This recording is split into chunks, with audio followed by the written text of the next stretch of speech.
Hai teman-teman, pernahkah kalian melihat hutan terbakar di TV atau internet? Wah, itu namanya kebakaran hutan. Yuk kita belajar bersama tentang apa itu kebakaran hutan dan bagaimana kita bisa mencegahnya.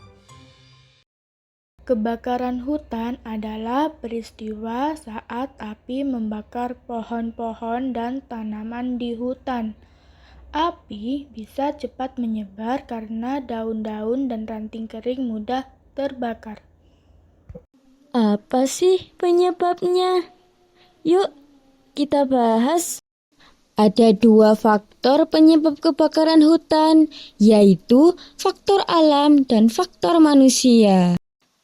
Faktor alam.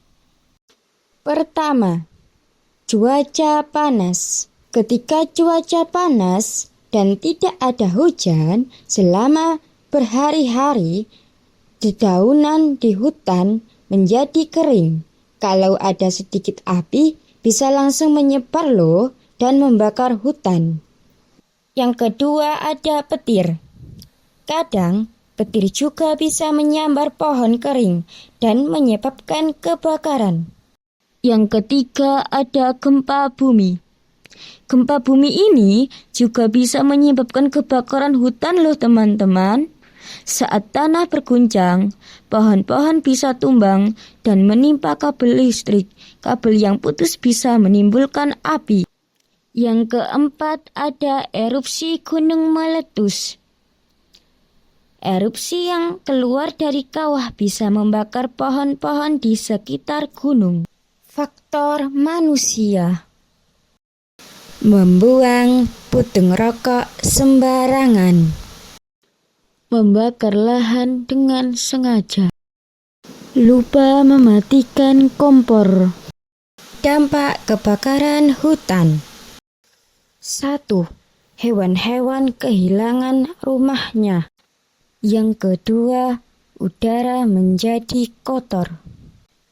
Dan yang ketiga, tanah menjadi rusak. Mitigasi saat terjadi kebakaran hutan. Di sini kita akan diajarkan menyelamatkan diri jika kita berada di dekat hutan yang sedang terbakar. Lalu, hal pertama yang harus dilakukan adalah kita harus jauhi api. Ketika kamu sedang berkemah dan hutan di sebelahmu terbakar, maka kamu harus melarikan diri ke tempat yang lebih aman. Penanganan nomor 2. Beritahu orang dewasa. Jika kamu melihat api besar di hutan, segera berlari dan temui orang dewasa, kemudian katakan, "Paman, ada kebakaran hutan di sana." Penanganan yang ketiga adalah memakai masker. Mengapa kita harus memakai masker di saat terjadi kebakaran hutan? Karena pada saat proses penyelamatan diri, kita akan berlari menuju tempat yang lebih aman. Dan kita akan dibawa melewati hutan yang penuh dengan kepulan asap. Sehingga kita membutuhkan bantuan masker teman-teman agar kita tetap bisa bernafas.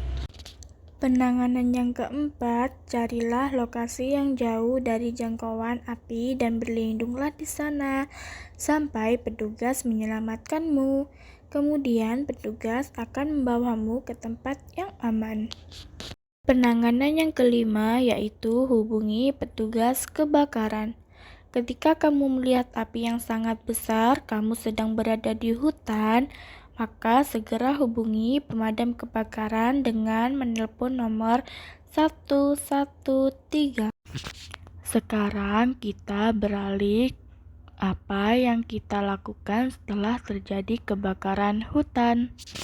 Yang pertama ada ikutin perintah orang dewasa. Ketika kita sudah berlindung ke tempat aman, maka ikuti perintah orang dewasa tentang apa yang kita harus lakukan. Selanjutnya, tetap memakai masker untuk menghindari asap hasil dari kebakaran hutan. Poin yang ketiga yaitu tolong menolong. Kita harus membantu orang dewasa atau teman sebaya yang terkena dampak dari kebakaran hutan. Kegiatan yang keempat yaitu melakukan reboisasi. Terima kasih sudah belajar bersama.